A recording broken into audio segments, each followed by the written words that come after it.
Prabhat Jha ji please अपनी बहस आरंभ करें।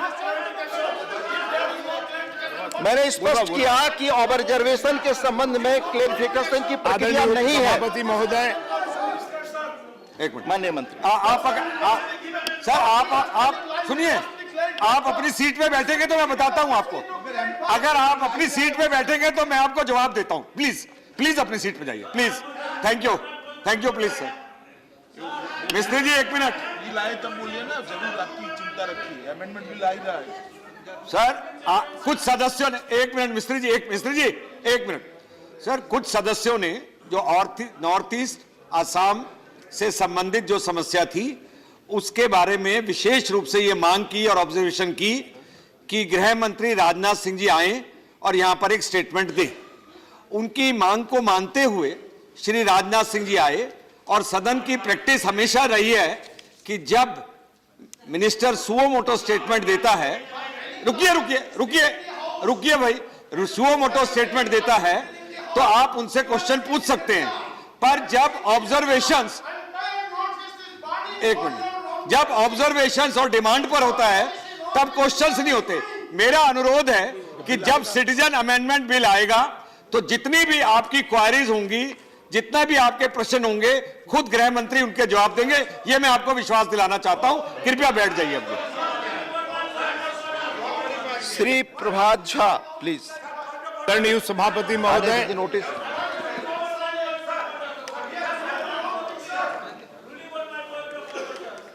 I will come later on. I will come. I have already cleared it. हाँ प्लीज प्रभात झा जी। संविधान 124वें के संशोधन विधेयक 2019 के संबंध में मैं अपनी बात यहां रखना चाहता हूं। आदरणीय उपसभापति महोदय, कल यह विधेयक लोकसभा से पारित हुआ और सभी दलों ने एक आवाज में, एक स्वर में इस विधेयक को पारित किया। मैं क्लेरिफाइड इट यहां के माध्यम से, अपने माध्यम से वेट फॉर मिनट, लोकसभा को पारित उस भावना को,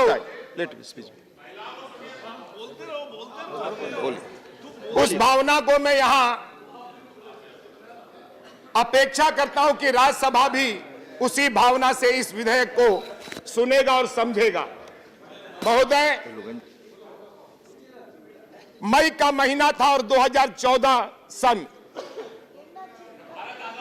प्रधानमंत्री जी संसद में आए थे और उन्होंने अपना माथा इस लोकतंत्र के मंदिर में झुकाकर यह कहा था, और उनका पहला भाषण इस सेंट्रल हॉल में हुआ था और उसमें उन्होंने कहा था कि मेरी सरकार गरीबों के लिए काम करेगी और करती है। 4.5 साल लगातार गरीबों के लिए काम करने वाली सरकार का नाम है नरेंद्र मोदी सरकार। एक क्षण, एक पल, एक मासा उन्होंने बिना गरीबों को देखे कोई काम नहीं किया है।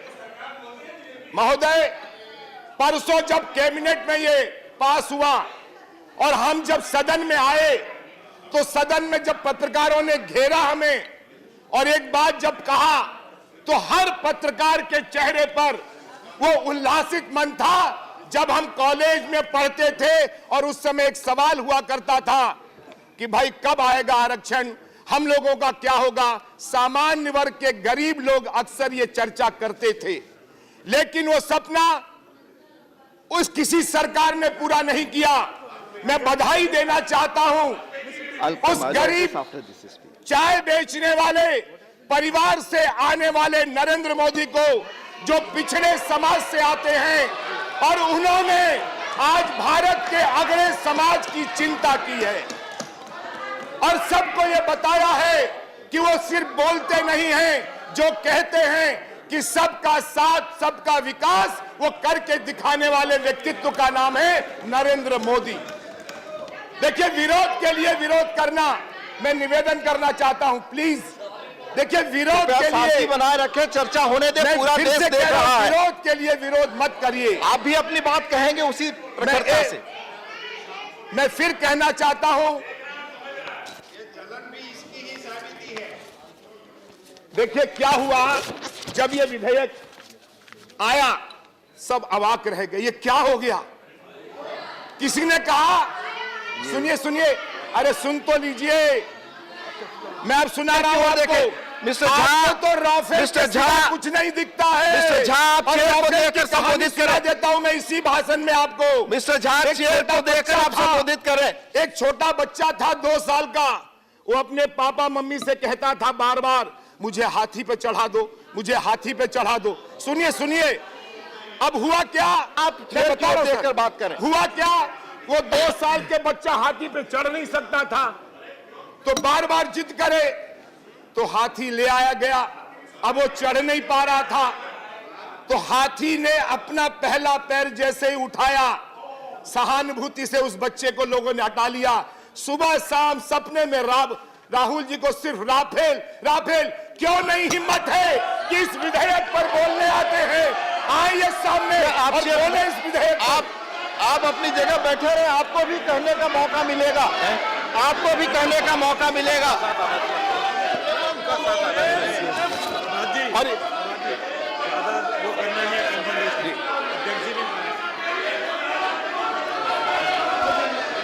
आज आप अपना अपना घोषणा पत्र निकालिए। भारत के सभी आनंद जी, राजनीतिक दलों ने, एक मिनट, आनंद जी, भारत के सभी राजनीतिक दलों के मैनिफेस्टो में ये लिखा हुआ है कि गरीबों को, एक मिनट, आनंद जी कुछ कहना चाहते हैं। आर्थिक रूप से टूटे व्यक्तियों को आरक्षण। व्यवस्था का प्रश्न है। एक मिनट, साहब, मेरा एक व्यवस्था का प्रश्न है।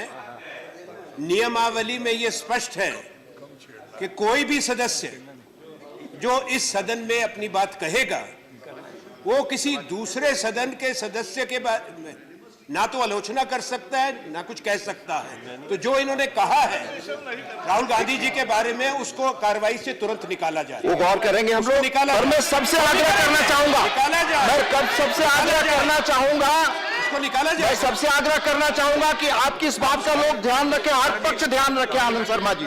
और अगर जो आप व्यवस्था की बात कर रहा हूं, आप जो व्यवस्था की बात उठा रहे हैं, अगर वो प्रक्रिया सही है तो उसका अनुपालन हम लोग देखेंगे, करेंगे। अरे वो क्या देखेंगे? देखिए, सदन आप चला रहे हैं, सदन आप चला रहे मैं हैं। आश्वस्त करता हूं, अगर अनुकूल होगा तो हम लोग देखेंगे उसको। इसको निकाला जाएगा, देखेंगे नहीं, निकाला जितने जाएगा, भी पार्टी स्पष्ट किया हैं, जाएगा। सभी पार्टी के निकाल देंगे, मैं कह रहा हूं आप बैठ कर निकाल देंगे। ठीक है, आपने कहा निकाल देंगे। चले आप सारे मैनिफेस्टो में यह लिखा हुआ है कि हम गरीबों को, आर्थिक रूप से कमजोर व्यक्तियों को आरक्षण देंगे। आज भारत में देश का पहला प्रधानमंत्री है, कृपया बैठकर अपनी बात कहें। आज भारत का बैठकर पहला अपनी बात कहें। प्रधानमंत्री है जिन्होंने कृपया- सिर्फ अपनी मैनिफेस्टो नहीं, आप सभी के मैनिफेस्टो की भावना की कद्र करते हुए गरीबों के आरक्षण का विषय उठाया। कृपया बैठकर बात सुने, ये अच्छा पॉइंट है। अपनी जगह से न बोले, कृपया शांति बनाए रखें। बहुत महत्वपूर्ण बिल पर हम सब चर्चा कर रहे हैं, ये सही नहीं है। आपकी बात रिकॉर्ड पे नहीं जा रही है, आपको सिवाय आपकी बात आश्चर्य पर कोई होगा। रिकॉर्ड पे नहीं जाएगा। आप बोले, आप चेयर को देखें। मिस्टर झा, इधर आप देखें, आप नहीं, बोले। मैं उपसभापति जी निवेदन करना चाहता हूं, बहुत संवेदनशील मामला है न, मैं किसी के प्रति, यह भावना सदन की है। सदन का एक एक व्यक्ति चाहता है कि यह विधेयक पारित हो, और उसी भावना से प्रेरित होकर मैं यहां पे खड़ा हुआ हूं। मैं किसी को आहत नहीं करना चाहता हूं। यह इस विधेयक में सब लोग साथ आए, क्योंकि एक जीवन का सवाल है, करोड़ों युवाओं का सवाल है, जो कैंपस में पढ़ते हैं उनके जिंदगी का सवाल है। और इतना ही नहीं,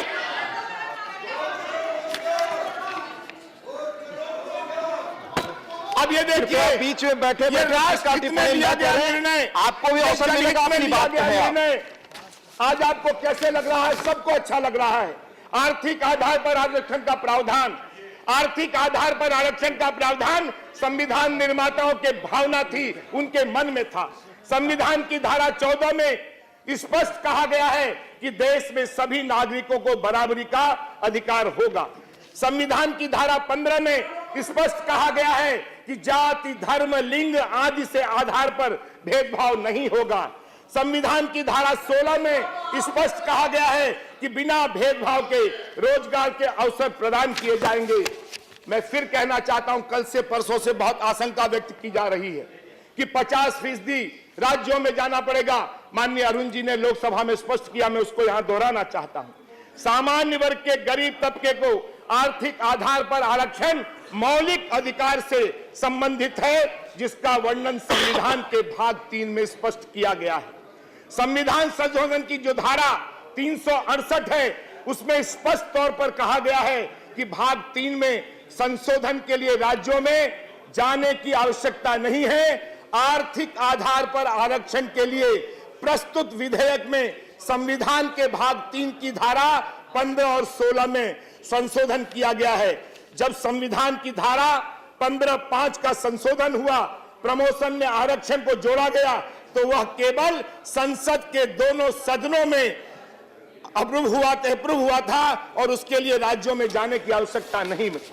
हम यह बताना चाहते हैं कि इस संबंध में मंडल आयोग ने भी अनुशंसा की थी और उसने कहा था कि गरीबी के आधार पर, आर्थिक आधार पर हमें इस पर विचार करना चाहिए, शैक्षणिक क्षेत्र में और रोजगार के क्षेत्र में। इतना ही नहीं, तत्कालीन प्रधानमंत्री नरसिम्हा राव जी ने भी इस तरह का प्रावधान और एक नोटिफिकेशन किया था, लेकिन वो संविधान के संशोधन के माध्यम से नहीं आया, इसलिए कोर्ट में उसको निरस्त कर दिया गया था। मैं यह 2010 की घटना है, ये मैं यहां बताना चाहता हूं कि यह जो निर्णय हुआ है, इस निर्णय को आप आने वाले भविष्य की ओर देखिए, आने वाले कल की ओर देखिए। यह भावना है कि इस भारत में कोई सुगुप्ता हुआ रोए नहीं, किसी के मन में यह ग्लानि नहीं हो, हीन भावना का शिकार नहीं हो कि काश मैं गरीब नहीं होता, आर्थिक रूप से तंगी नहीं होती, तो मैं भी पढ़ लेता, मुझे भी रोजगार मिलता। इस भावना की, एक गरीब युवा सामान्य वर्ग के भावना की अगर किसी ने कद्र की है, तो मैं आप सबसे निवेदन करूंगा कि आप सबको इसकी कद्र करनी चाहिए। ये भारत के युवाओं की आवाज है और उस आवाज को अगर किसी ने आवाज दी है 70-72 साल बाद, तो उस व्यक्तित्व का नाम है नरेंद्र मोदी। और वो इसलिए मैं कहना चाह रहा हूं कि उसका साथ, ये आप उनका साथ नहीं देंगे, आप करोड़ों युवाओं का साथ देंगे। एक अकेले में सोचिए, ये कब होना चाहिए था, लेकिन नहीं हुआ। किसने किया, किसने नहीं किया, हम उसमें नहीं पड़ते, हम इतना जानते हैं। अब एक देखिए, आर्थिक आधार पर यह सामान्य निर्णय नहीं है। माननीय उपसभापति महोदय जी, जब लगभग हर भारतीय को इसका लाभ मिलेगा, 95% आबादी आ जाएगी इस दायरे में, इसको आप 95% आबादी की आवाज है। क्या उस आवाज को नरेंद्र मोदी को नहीं सुनना चाहिए? क्या उसका हित में निर्णय नहीं लेना चाहिए? और इसलिए देखिए, समय में आज हम लेते तब भी, आज अंतिम दिन भी है तब भी, यह अच्छी बात को अच्छे रूप में स्वीकार करना चाहिए। आरक्षण का आधार रखा गया है, पारिवारिक आमदनी 8 लाख से कम हो। इनकम टैक्स डिपार्टमेंट और एनएसएचओ की रिपोर्ट के आधार पर लगभग 95% आबादी अब इस दायरे में आती है। देश का 95% आबादी अगर इस दायरे में आता है, तो क्या सदन को विचार नहीं करना चाहिए? और मैं फिर एक बार नरेंद्र मोदी जी और उनके काबीना को बधाई देना चाहता हूं कि उन्होंने देश के 95% लोगों का विचार किया है। आर्थिक आधार पर 10% आरक्षण, शांति बनाए रखें। एक मिनट, अगर ये लागू होता है तो अधिक आय वर्ग के ऊपर से सिर्फ 5% परिवार ही इस दायरे से बाहर होंगे और देश का 95% परिवार इस दायरे के अंतर्गत आएगा। 2016-17 में, देखिए मैं आंकड़े दे रहा हूं आपको, 2016-17 में सिर्फ 23 मिलियन लोगों ने ही अपनी आय 4 लाख से अधिक घोषित की थी। इसका मतलब समझ लीजिए कि कितने लोगों को इसका प्रति व्यक्ति आय 1.25 लाख सालाना बताई गई। इसका मतलब हुआ कि किसी परिवार में 5 लोग भी हैं और उसकी आय यदि 6.25 लाख है तो ऐसे परिवारों को भी इस आरक्षण का लाभ मिलेगा। उपसभापति महोदय, मैं इतना ही कहना चाहता हूं। मैं कभी कभी सोचता हूं, क्या इस सरकार ने कोई अच्छा काम नहीं किया? क्या इस सरकार ने कोई 4.5 साल, पौने 5 साल में मेरे कांग्रेस के मित्रों, आज तो दिल खोलकर दिखा दो कि भारतीय राजनीति उदारता की राजनीति है, भारतीय राजनीति संकीर्णता की राजनीति नहीं है। और यह विधेयक उदारता का एक अनुपम उदाहरण भारतीय राजनीतिक इतिहास में बनने जा रहा है। और यह इसलिए कि किसका कलेजा किसने दिखाया? क्या नरेंद्र मोदी जी को ही इसका लाभ मिलेगा? क्या हम और आपको नहीं मिलेगा?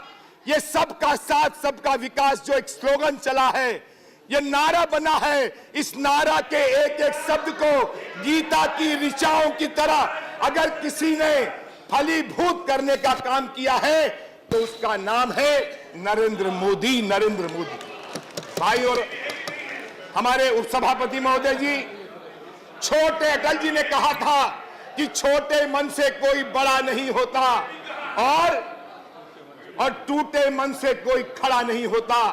आज बड़े मन की जरूरत है और ये बड़े मन की जरूरत इसलिए है कि ये संसद का डिबेट करोड़ों लोग आज देख रहे होंगे कि राज्यसभा में क्या होता है। लोकसभा में तो सर्वसम्मति 3 लोगों को छोड़कर 326 सांसदों ने इसका समर्थन किया, सभी दलों ने। मैंने पहले ही अपने भाषण में कहा कि मैं शुक्रगुजार हूं सभी दलों, और वही भावना लेकर मैंने अपनी भावना व्यक्त की है।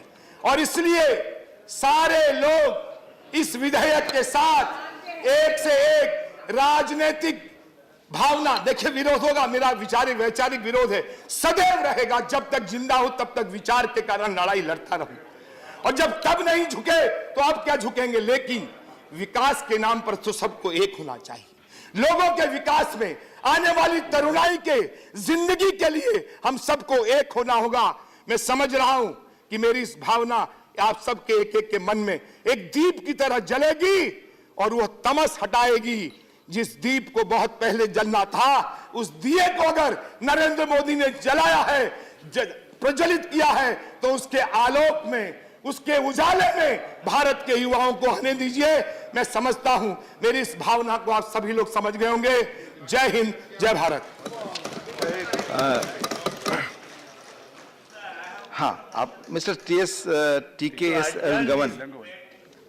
Because this bill introduced was not well read, it was the various aspects of the bill was not discussed, and it has to go to the select committee before being presented in the House. So I want the debate to be adjourned, sir. That is my motion. I'll just give ruling on that. Please take your seat. Shri TKS Elangovan, member, has given a notice under Rule 117 for adjournment of the debate on this bill. As per Rule 117, such a motion can be moved with the consent of the chairman.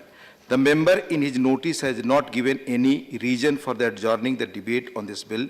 Honorable Chairman has therefore not accorded his consent for the moving this motion to Shri Elangovan. Manya Anand.